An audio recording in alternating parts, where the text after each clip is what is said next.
सुनिएगा 15-20 मिनट। गाजीपुर की सच्चाई कि हम है करते नमन जिनका छू कर चरण, जो दहनया दफन वतन के लिए,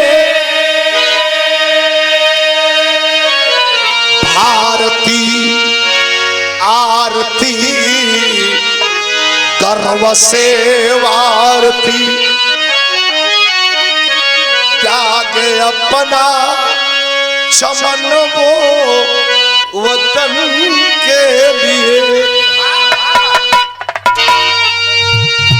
तो बहती बॉर्डर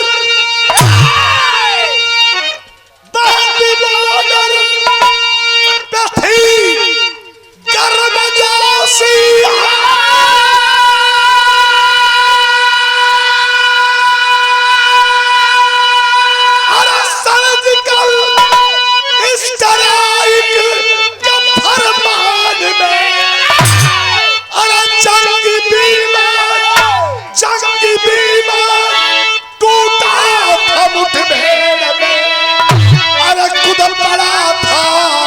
अभिनंदन पाकिस्तान में।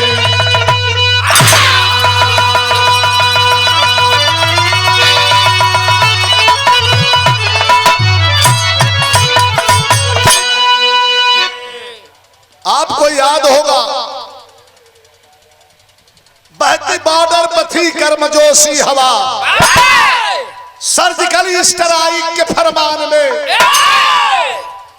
आज सुबह से ही एक विमान हिंदुस्तान के आसमान में जम्मू एंड कश्मीर से लेकर और जैसलमेर तक, राजस्थान तक उड़ रहा है 45 मिनट की उड़ान।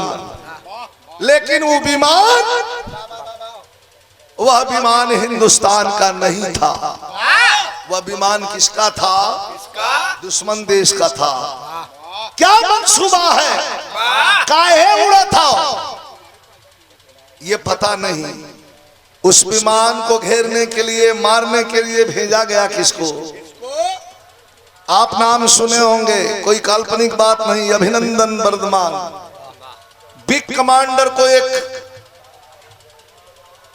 लड़ाकू विमान देकर के भेज दिया गया, खदेड़ लिया, फायर पर फायर झोंकने लगना। अभिनंदन भाग खड़ा हुआ वह विमान चालक जो जम्मू एंड कश्मीर से लेकर के और जैसलमेर तक उड़ान भर रहा था आसमान में।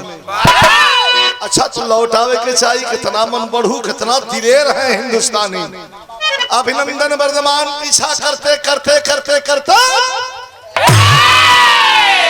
पाकिस्तान के भीतर इस्लामाबाद तक पहुंचा दिया। जब लौटने लगा 4 विमान आकर के घेर लेते हैं अभिनंदन को, और गोलियों की तड़तड़ाहट, ऊपर ही हवाबाजी में लड़ाई शुरू हो गई। फ्यूल टैंक में आग लगी, विमान धू धू कर जलने लगा। अब अभिनंदन वर्धमान छतरी से कूद पड़ा, लगा करके पैराशूट द्वारा धीरे धीरे विमान जल के गिर गल। धरती पर जब गिरा अभिनंदन तो अफसोस, जिस धरती पर गिरा वह धरती दुश्मनों की धरती थी, पाकिस्तान की धरती थी। आप लोग देखे होंगे टेलीविजन पर, मैंने भी देखा था।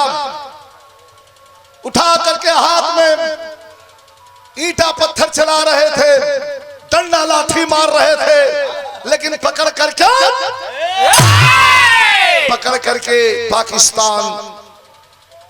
पाकिस्तानी रेंजर ले जा करके ऑफिस में बैठा दिए। पूछने लगे, अभिनंदन से पूछे लगलन कि बताओ हिंदुस्तान में कहां के रहने वाले हो? देखिए निर्भीकता, कहा कि नहीं बता सकता। और कुछ पूछ लो। कहा किस विमान को उड़ा रहे थे ये तो बता दे। कहा मलबा गिरा हुआ है, जाकर के देख लो, ये भी नहीं बताऊंगा। कहा कि हिंदुस्तान जाना चाहोगे? हंस करके मुस्कुरा करके जहरीली हंसी हंसा और हमारे इंडिया का पट्टा अभिनंदन वर्धमान कहा दुश्मनों से कि हिंदुस्तान जाने की बात कर रहे हो, तुम्हारे पैर के नीचे की जमीन 24 घंटे में इतना गर्म कर दी जाएगी कि तुम मुझे खुद बाघा बॉर्डर पर छोड़ने के लिए जाओगे। चाय पिलाए, चुपचाप बंद कर दिए। बार बार यहां से संपर्क साधने की कोशिश की जा रही है। ये तो दस्तखत है समझौता के पेपर पर। किसी भी देश का सिपाही अगर विमान उड़ाते उड़ाते किसी देश में गिर गया तो इज्जत के साथ उसको वापस कर दो, आप उसको छेड़ नहीं सकते। लेकिन पाकिस्तान कहाँ अपने नियम का पालन करता है? बंद कर दिया। पूरा हिंदुस्तान के लोग गुस्से में है कि हमारे बिग कमांडर को छोड़ दो। अभी जैसे बिरहा की शुरुआत हो गई, थोड़ा आनंद लीजिए। गाजीपुर कहाँ एंट्री मार रहा है? कव्वाली का तर्ज लगा।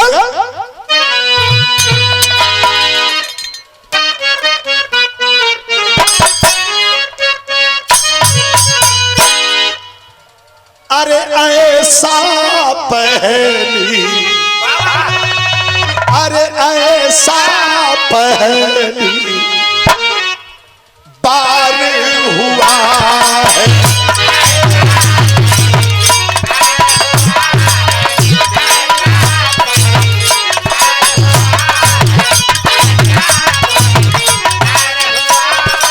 अरे ऐसा पहली बार हुआ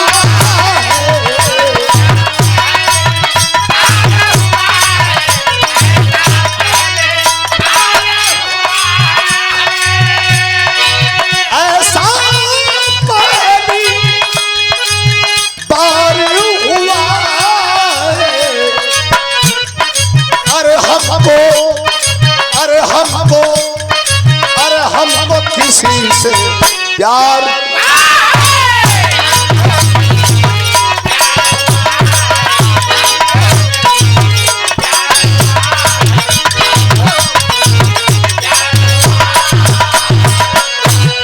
लिखा है कि फौजी की जिंदगी क्या है कि हो करके अरे हो करके कुर्बान है फौजी।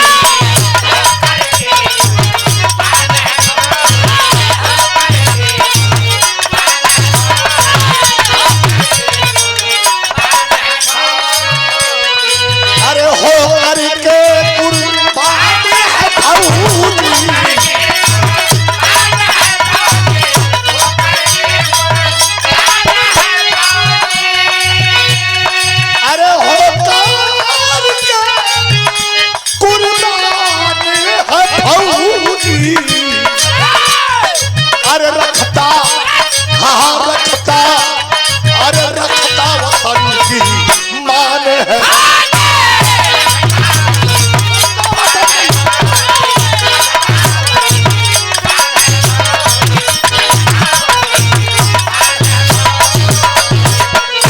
बिरहा की ये छह लाइन काटते हैं। आप लोग सुनिएगा, फौजी क्या है, फौजी की जिंदगी क्या है। बड़े भाई प्यारेलाल कवि जी लिखते हैं, रवीना जी आप भी सुनिएगा फौजी के विषय में क्या लिखा है। सैनिक सैनिक शान से, सैनिक शान से सीमा पर लाई होते हैं, मौत को सिराने तकिया बना के सोते हैं। पैर के नीचे डर बारूदों के अंबारों का। रात को संवेदनशील इलाके से फौजी गुजर रहा है तो कभी कहते हैं पैर के नीचे डर बारूदों के अंबारों का, सर के ऊपर आसमां से बम बौछारों का। सामने से सीने में गोली का प्रवेश करे, सामने से सीने में गोली का प्रवेश करे। पीठ के पीछे से सर कटने का भय पेश करे। पाक में अभिनंदन, पाक में अभिनंदन मुझो बताओ फेर हंसा। पाक में अभिनंदन मुझो बताओ फेर हंसा। कीड़ों के झुंडों में हिंद का दिलेर फंसा। गिदड़ों के झुंडों में इंद का दिलेर, इधर बॉर्डर से श्याम नारायण यादव खोलो, इधर बॉर्डर से श्याम नारायण यादव खोलो, छोड़ो अभिनंदन को जोश में।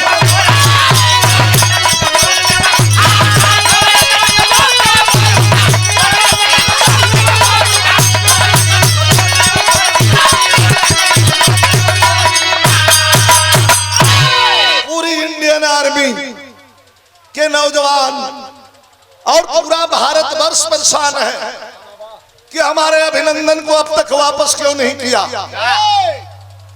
इधर बॉर्डर से श्याम नारायण यादव खोल उठा। परिचय ले लीजिए, ये श्याम नारायण यादव कौन है? कौन है ये श्याम नारायण यादव? जिला गाजीपुर, ग्राम सभा हसनपुरा, कहोतरी चट्टी के बगल में बिरनो थाना के निकट हमारे बड़े भाई राम कोल यादव जी का जहां घर है, बिल्कुल इनके घर से नजदीक आधा किलोमीटर के फासले पर कम खोज होगा श्याम नारायण यादव का घर है। और मैं उस शख्सियत को आपके सामने खड़ा कर रहा हूं कि बिरहा का बड़ा प्रेमी, फौज में से आते तो बिरहा बहुत सुने श्याम नारायण। 2 दिन 4 दिन 6 दिन जहां बिरहा होके वहां बिरहा सुने। सिराज पहलवान के अखाड़े का पट्टा, लंबाई टूटल कान। अब तो नौकरी ड्यूटी भी पूरा हो गई है, अगले साल रिटायरमेंट की तैयारी है। सरहद पर ड्यूटी दे रहे हैं हंदवाड़ा क्षेत्र में, बिल्कुल बॉर्डर लाइन पे। 6 जवान 6 को रंग रूट लेकर के लेकर ड्यूटी देते हुए, 3 लड़का दाहिने 3 लड़का बाएं लेकर के ड्यूटी दे रहे हैं। और यही ललकार रहे हैं पाकिस्तानियों को कि हमारे अभिनंदन को अब तक छोड़ा क्यों नहीं। कैसे मास्टर? और ये 500 रुपए का पुरस्कार है राष्ट्रभक्ति देशभक्ति के भाव पर आदरणीय श्री बिंदेश्वरी यादव जी दुल्हा के बड़े पिताजी महोदय के द्वारा प्रदान किया गया। क्या आप जवान कह रहे हैं? फौजी इंडियन आर्मी के जवान पाकिस्तान को चेतावनी दे रहे हैं, क्या कह रहे हैं? कोमल लगा ले तनी सा।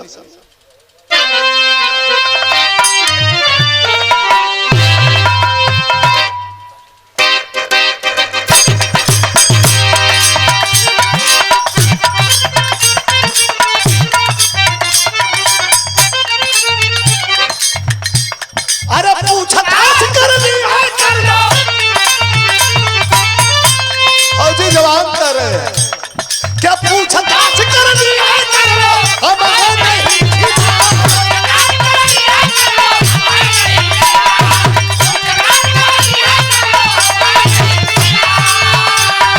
अगर मेरे हम सब नहीं करेंगे, पाकिस्तान करेंगे।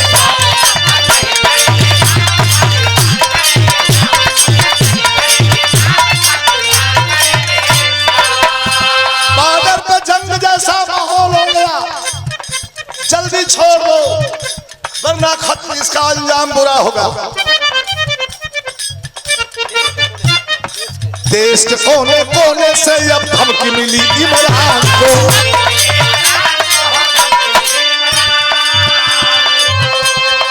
भट्टू प्रधानमंत्री इमरान खान को अमेरिका का यूएस का फोन आया कि जल्दी छोड़ दो अभिनंदन को वरना भारत कुछ बड़ा करेगा। आपने सुना होगा सबके सामने खड़ा होकर के पाकिस्तान की लोकसभा में खड़ा होकर के इमरान खान ने कहा था कि हम कल अभिनंदन को छोड़ने जा रहे हैं। देश के कोने कोने से अब धमकी मिली इमरान को और पूरी इंडियन आर्मी ना छोड़ेगी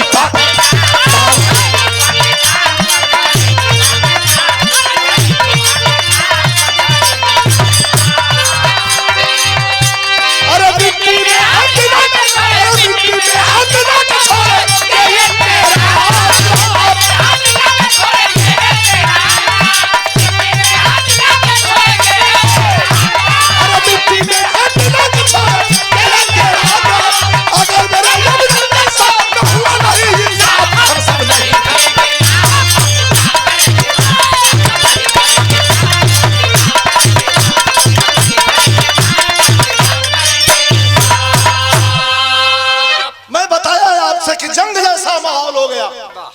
100 रुपए का पुरस्कार फिर प्रदान किया गया दुल्हे राजा के बड़े पिताजी के द्वारा। प्यार मिला, बहुत बहुत बड़ा। ड्यूटी दे रहे हैं, जब चौतरफा दबाव पड़ा तो इमरान खान पाकिस्तान का फट्टू प्रधानमंत्री, वहां के जितने वजीर आजम रहे हैं, राज बहादुर यादव जी बैठे हैं, आप बड़े विद्वान लोग बैठे हैं। मैंने देखा है दीप साहब कि पाकिस्तान के जितने वजीर आजम रहे उनका हश्र बड़ा बुरा हुआ है, उनका अंत बड़ा बुरा हुआ है। आज कल का प्रधानमंत्री आज जेल में,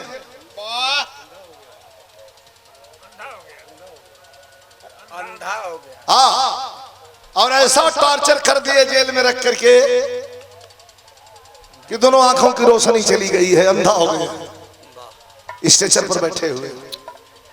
खैर इन बातों से लेना देना नहीं, ये तो बड़े बुजुर्गों ने हमारे देश में कहा है कि बुरा काम का बुरा नतीजा ना मानो तो कर देखो, और जिसने जिसने किया है यारों उसका घर देखो। ऐलान सब कर दिया कि कल हम अभिनंदन को छोड़ने जा रहे हैं। हिंदुस्तान में खुशी की लहर है। इतने में गाजीपुर हसनपुरा का रहने वाले श्याम नारायण पहलवान के छोटी सी मोबाइल पे एक मैसेज आता है कि 4 आतंकवादी बॉर्डर लाइन पार करके और इंडिया में आ गए हैं। ये सीओ का था मैसेज।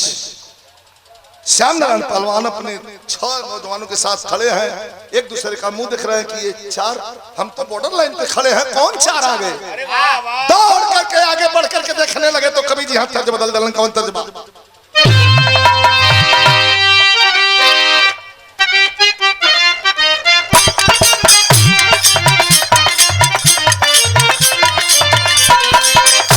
सुनो तर्जमा। कवि जी लिख दिल मेहरारू भरी जब तर्ज निकल रहे रवीना बहुत लेडीज के तना गाँव काकी कोरा में सट के मुलाट के पलट के दिले बड़ा तू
ये पुरस्कार प्रदान किया गया हमारे दोनों भाई वीरेंद्र बाबू ने का खेत से घोड़ा के बड़े अच्छे सवार शौकीन 5 घोड़ा दरवाजे पर रख ले बानी हमारे जयप्रकाश भैया। बहुत बहुत प्रणाम। फौजी जवानों के लिए कहा गया धन्यवाद भैया के। अरे चंद लड़े टोट के कपड़ों में पीछे हट के फौजी जवानरा दिले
मैसेज आ रहा है कि 4 आतंकवादी पाकिस्तान क्रॉस कर गए।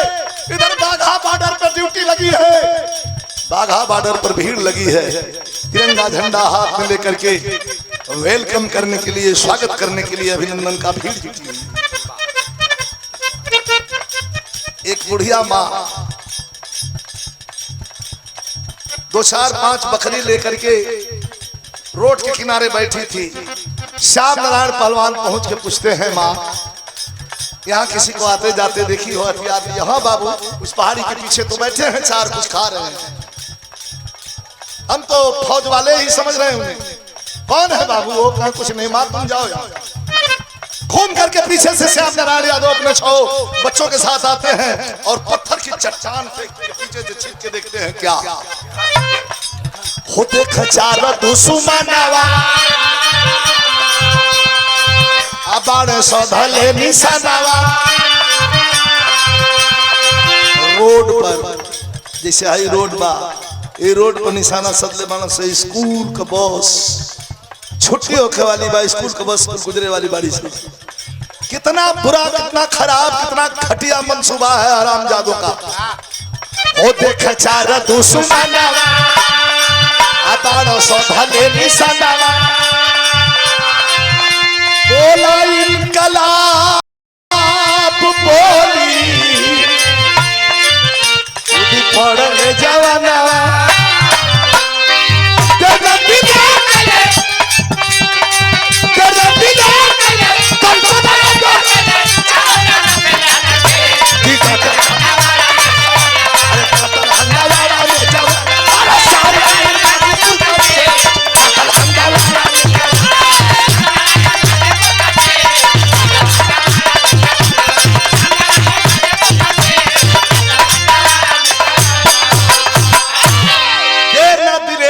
तनको ना बेर के चारों तरफ से लिए होंगे।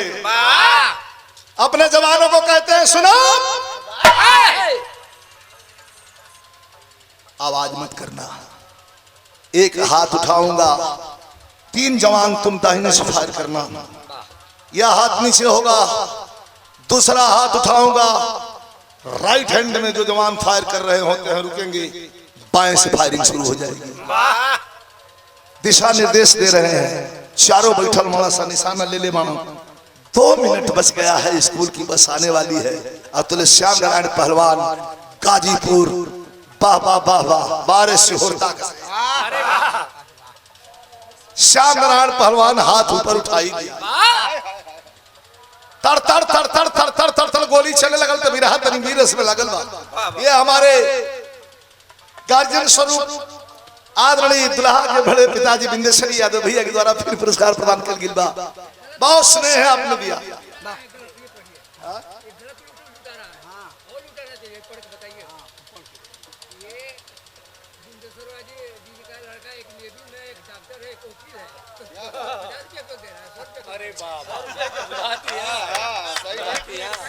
देखा कवि जी एकदम ठीक मौका पर छक्का मारना। सौदागर कवि जी, बिंदेश्वरी जी का एक लड़का डॉक्टर, एक वकील, एक नेवी में है।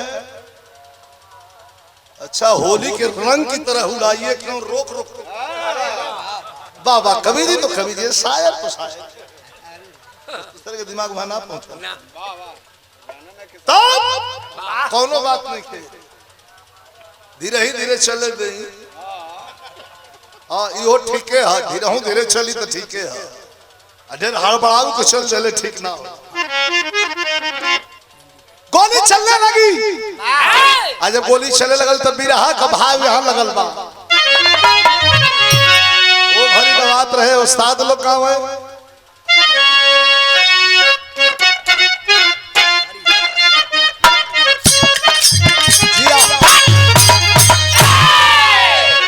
अरे पारी उम्र कमर चचनिया, पारी उम्र कमर चचनिया। अरे गोरिया खींचा हुई के पनिया। अरे गोरिया झूला झूला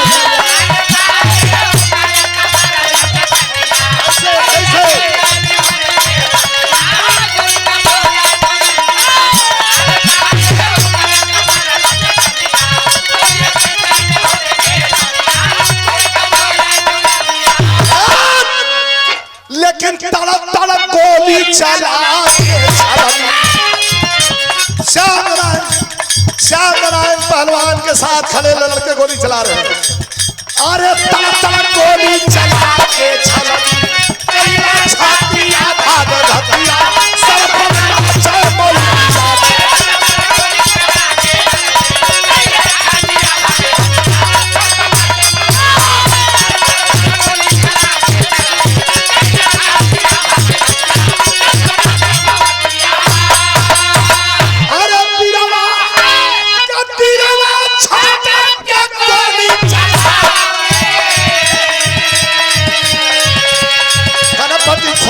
सही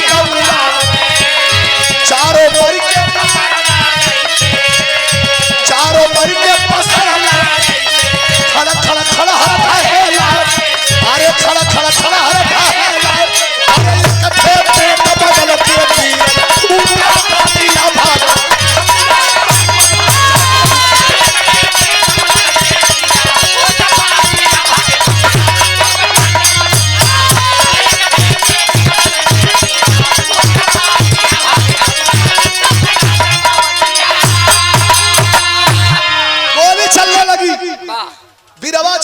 गोली चलावे कनपटी खोपड़ी सहित उड़ावे चारों मर के पसरना ऐसे खण खण खड़हर जैसे एगो पेट बगल के गिरल पतिया 3 आतंकवादी गोलियों से छलनी कर दिए गए हमारे वीर सपूत श्यामलाल पहलवान ने टीम के द्वारा। लेकिन एक आतंकवादी अपन AK-47 हथियार लेके अब मुंह के बल गिरल बटे कहीं खून उनका निशान नहीं थे। हथियार हाथ में उठा करके श्याम नारायण पहलवान कहते हैं कि ऑपरेशन सफल हुआ।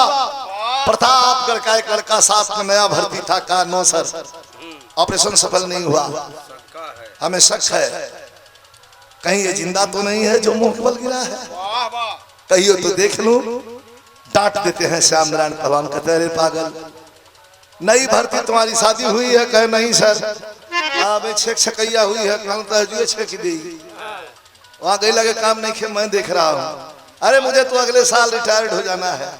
देखिए कितना बड़कपन है, तुम हमारे बच्चे के समान बेटे के समान हो, पीछे आओ मुझे फॉलो करो। लेकिन जब श्याम नारायण पहलवान गिरे हुए वो आतंकवादी के जो मुहवा के बल गिरल बटे वो खड़ा के टटोले खातिर गइलो हो कि मरल बाकी जियता तो वही घड़ी के भाव कवि जी लिखत हुन। ये 500 रुपए का पुरस्कार राजा दशरथ की भूमिका में आए हुए दिलकरू साथियों का और अतिथियों का सम्मान कर रहे हैं आदरणीय हमारे भैया दुल्हा के पिताजी रमेश भैया एडवोकेट साहब।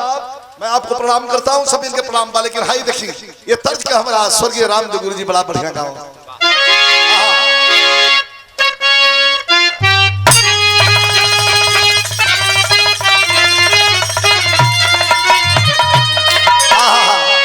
कि मेरे संग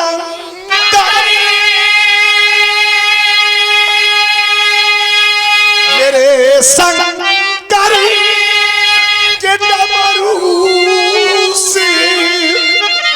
मेरे संग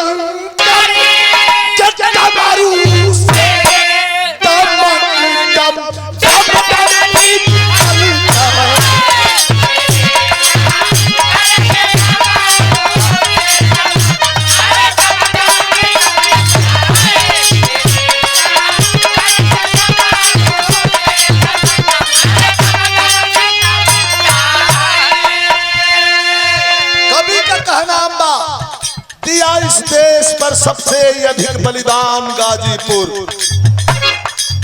नहीं गावत हर जगह गाइला दिया इस देश पर सबसे अधिक बलिदान गाजीपुर। समझ लो है हमारा आधा हिंदुस्तान गाजीपुर। हिम्मत के मामले में शहादत के मामले में जवानों को लेकर के आगे बढ़ रहे हैं श्याम नारायण यादव। कवि कहते हैं सोया है गया तंकी बहाना मौत का लेकर सोया है गया तंकी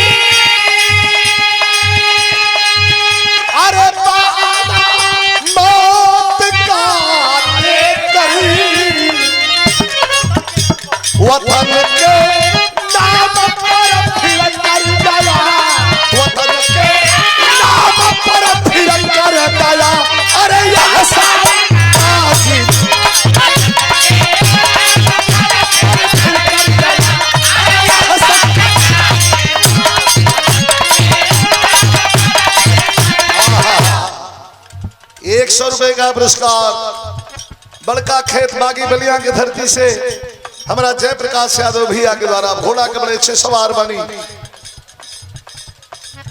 वतन के नाम पर फिर कर गया है एहसान गाजीपुर लेके जब पहुंचला लतवा से तारा तुरंत नहीं ध्यान दे वो जो मुआवा के बल दिया गिरल बाटे के 47 हथियार लेके ओके लतवा से है न पलटता आज वही पलटल तरतार तरतार तरतार तरतार अंधाधुंध फायरिंग आंख बंद कई नहीं शुरू कर दिया शुक्र है सारी गोलियां हवा में उड़ गई लेकिन दो गोली ये आदरणीय बिंदेश्वरी यादव जी दुल्हे के बड़े पिताजी पुरस्कार दिए हैं पीर रस के विरह में करुण रस का भाव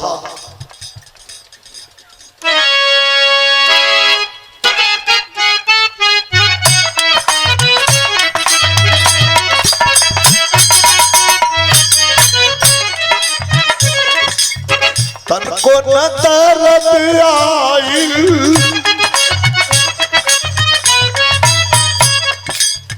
तन को न तरफ आई लिया तन की कमी ना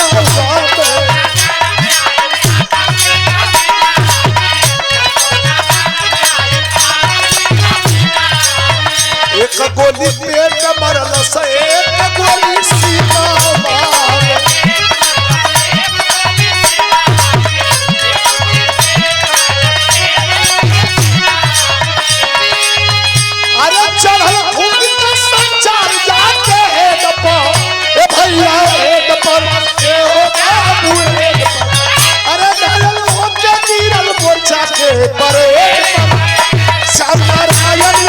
हॉस्पिटल के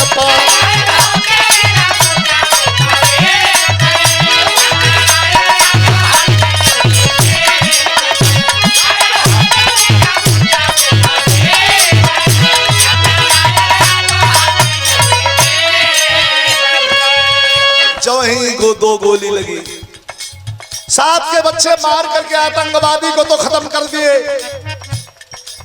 श्याम नारायण पहलवान को पकड़ लेते हैं वही प्रतापगढ़ वाला लड़का जो कह रहा था मैं देखूं रोने लगा कहा कि सर इस गोली पर तो हमारा नाम लिखा था सर और आपने अपनी मौत बुला लिया सर गिरे हुए श्याम नारायण पहलवान कह रहे हैं हॉस्पिटल ले चलो अनन फनन में उठा करके हॉस्पिटल लेकर के पहुंचे वहां जब डॉक्टर नब्ज टटोला चेक किया तो तिरंगा झंडा उड़ा दिया मतलब रहुआ सब समझ गए लोग ये तो शहीद हो गया भारत मां का लाल हो गया हिंदुस्तान में जीने वाले सभी हिंदुस्तानियों के माथे का तिलक हो गया रात को 11:10 हो रहा तो नहीं ध्यान दे हॉस्पिटल से वही प्रतापगढ़ वाला लड़का कि घरे फोन आइल रात के समय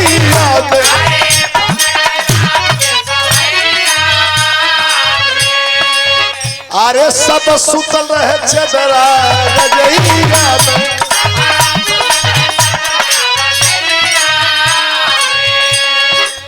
हेलो बोले लाया भिखारी जवाब दे ई फोन कैसन आइल आधी रात के कहे न तू बोले ई मुंह खोल कुछ राज बाते ए बाबू तोहरा बात पे संगति डाला पछड़ल तुझे डपा ए भैया ए डपा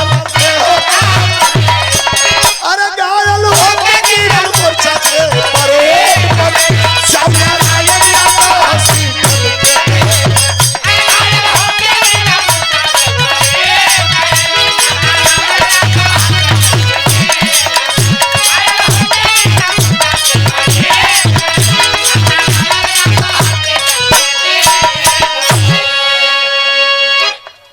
बार पूछ रही है।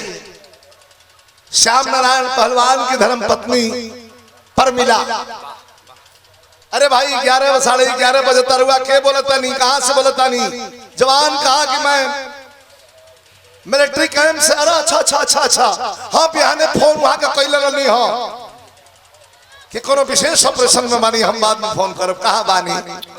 रोते हुए क्या कहा वो जवान, कैसे बताऊं? कहे कि तिरंगे पे कुर्बान हो गया। कहे तिरंगे पे कुर्बान हो गया। सर पे कफन बहादुर लिया सबसे तिरंगे पे।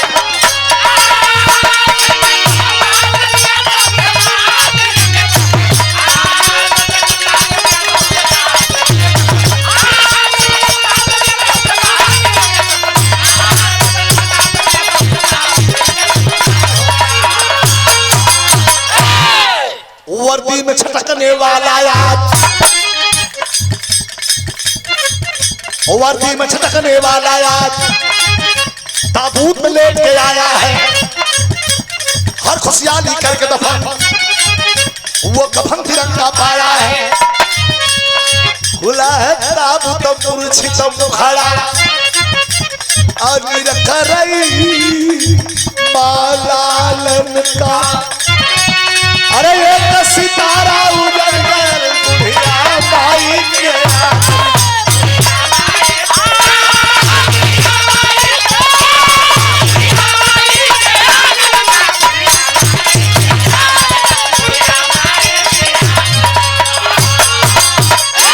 ₹100 का पुरस्कार दुल्हे के बड़े पिताजी आदरणीय बिंदेश्वरी यादव जी। आ गई बात जिस बात को आपके बीच में बड़ी खूबसूरती से हमारे गार्जियन अभिभावक आदरणीय राज बहादुर यादव जी ने कहा कि डिफेंस मिनिस्टर जब नेताजी थे तो उन्होंने अपने कलम से लिख करके जवानों को सैनिक सम्मान के साथ उनके घर, आज जो जवानों की पार्थिव शरीर उनके परिवार में अंतिम दर्शन के लिए आ रही है, ये मुलायम सिंह यादव की देन है, नेताजी की देन है। उन्होंने अपने कलम से लिखा कि हिम्मत नहीं इसलिए इस कानून को टाल दे। फिर दरवाजे पर जन सैलाब उमड़ पड़ा। हम लोग भी आए थे, भी रहा 3-4 मिनट और बतनी विशेष बात ध्यान दे। गोरखपुर से आ रहे थे रामकुल भाई, हमसे कहलन कि विजय भाई श्याम नारायण पहलवान शहीद हो गई न हो, उनका पार्थिव शरीर आयल बटे, हम लोग भी कि दर्शन जरूर कर ले। दरवाजे पर चौकी पर निकाल करके लकड़ी का ताबूत को खोल करके और तिरंगा झंडा हटा दिया गया। लोग दर्शन करने लगे। अनर्थ और अजब तो उस बार हो गया कि जब माँ 80 बरस 78 के लगभग उम्र हो चुकी है, माँ को लेके लोग पहुंचल कि चला दर्शन काला। जो ना माई के चिता में आग लगा करके बेटा हमेशा के लिए माँ से उत्तीर्ण होने चलना चाहता है, आज वही माँ बेटे का अंतिम दर्शन करने के लिए आई, चौकी पर बैठ गई। आया चरवा से मोहवा पूछे लगली, खड़ी खड़ी मोछ आंख बंद बाप।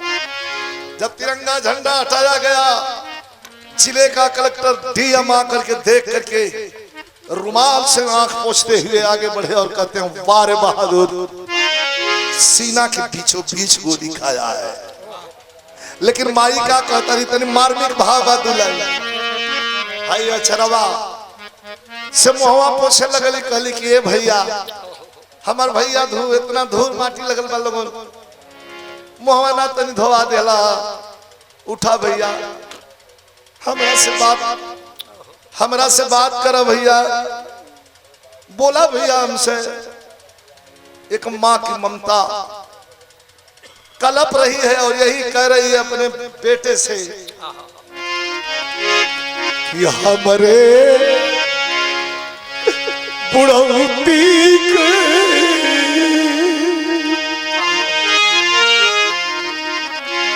कि हमारे बुढ़ौती के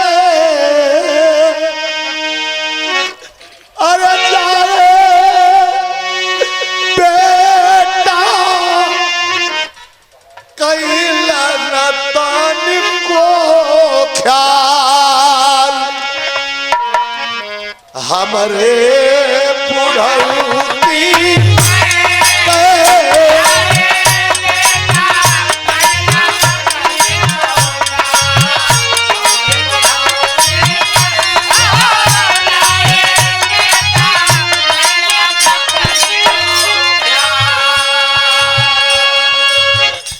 जर जर ठटरी छोड़ के हमके वह बुढ़ऊ धोखा करीले अरे धोखेबाज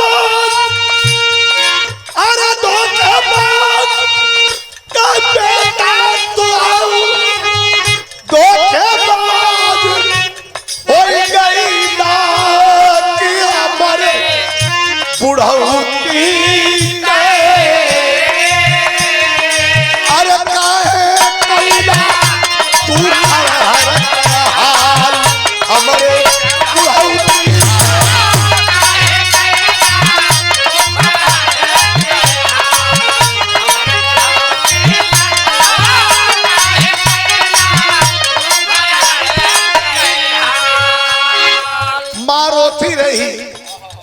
अब तनी एक नजर दुल्हन पर डाला उ दौड़ के पानी लियावत या दाना लियावत या मीठा लियावत भैया केहू पानी पियला बिना मत जइहा सेंसलेस हो गइल बा जनते बानी परिवार के एगो कमासू आदमी जहिया चल जाला तो बचे हुए लोगों की उसी दिन मौत हो जाती है बड़ा मुश्किल हो जाता है संभालना लोग धो के लिए आइल बैठा दियल कि कहां पानी पिया बता के पानी पिया अरे ना जन बजा वहां शाम के गाड़ी देलो बिगड़ल लो कि द्वार पर आदमी आवल तो पानी ना पूछलो पानी पिया किसे नहीं ना का पानी खातिर जे बिगड़त रहे अब कबो ना बिगड़ी आई दर्शन कर करीब आई बैठी जब नजर पड़ी तंद्रा टूट गई पकड़ करके अपने बाहों में छाती से लगा लेती है और जो रोई पर मिला अब वो रहना दे रही है ताकि दूल्हा बन के लिया अरे साथ फेरा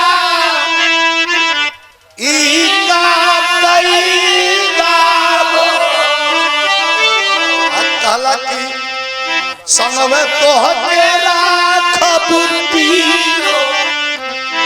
बेरा इका कैला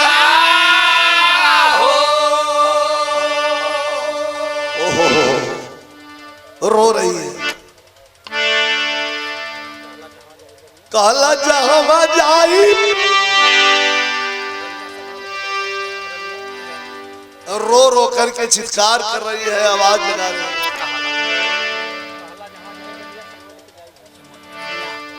कहला जहां जाई तो के संग में लेके जाइब हो धर्म कर्म सत कर्म करिष्ठा अरे जीवन भर निभाइब हो एकदम झूठ हुआ पकड़ करके हटाए बेचित है लेकिन इतना भैया बैठल बनी उस जवान को आइए अपने बिरहा के माध्यम से 2 कदम हम लोग भी पहुंचा दें कवि जी अंतिम भाव लिखता हूं 3-4 लाइन और गौर करब कैसे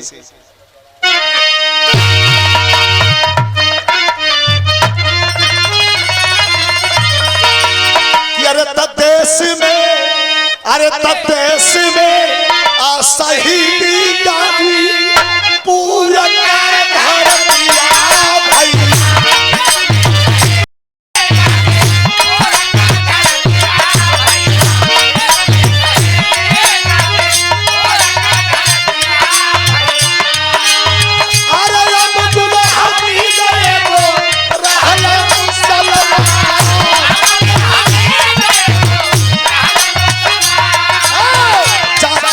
से ऊपर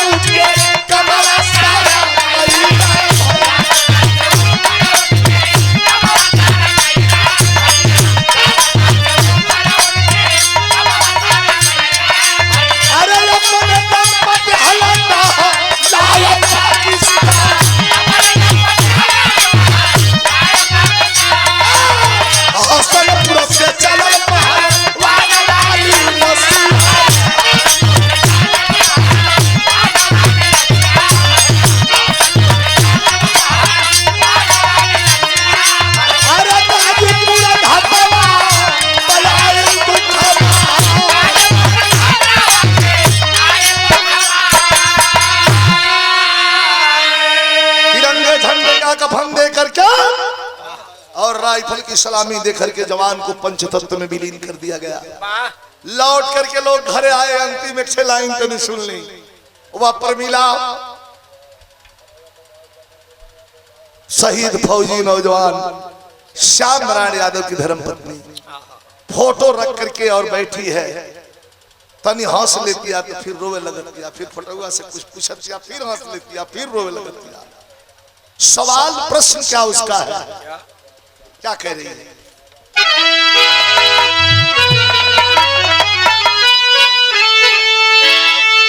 कहा कि लड़के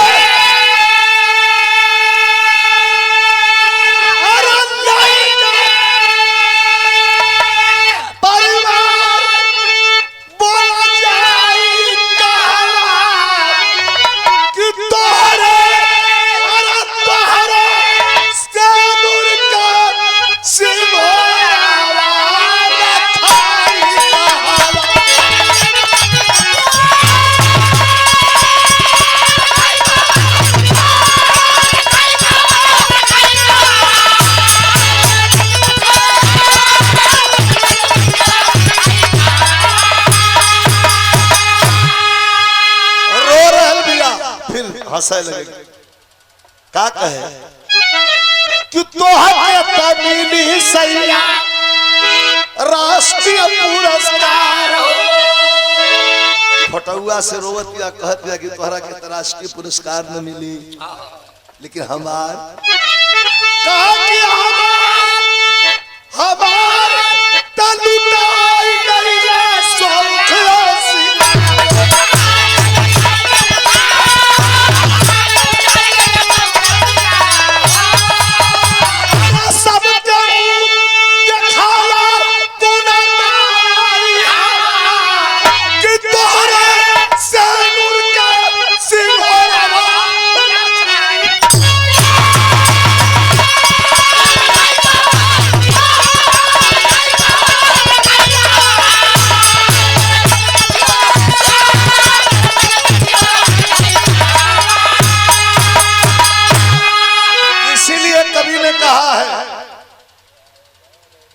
कि दुनिया में भक्ति बहुत है, देशभक्ति से बड़ी कोई भक्ति नहीं। वतन के इस बलवेदी पर जो वीर पुरुष चढ़ जाता है, केहू के घर का लड़का होके देश की सेवा कर रहा है तो पूरे भारत माँ का, पूरे भारत का लाल है। हमारे लिए, आपके लिए, पूरे हिंदुस्तान के लिए वो समर्पित है। और जिस दिन तिरंगे झंडे के नीचे खड़ा होकर के कसम खाता है, उसी दिन पूरे हिंदुस्तान का बेटा हो जाता है। और भक्ति का सवाल रहा तो दुनिया की सबसे बड़ी भक्ति है कि वतन के इस बलवेदी पर जो वीर पुरुष चढ़ जाता है, यह जीवन धन्य हो जाता है और 7 पुष्ट तर जाता है।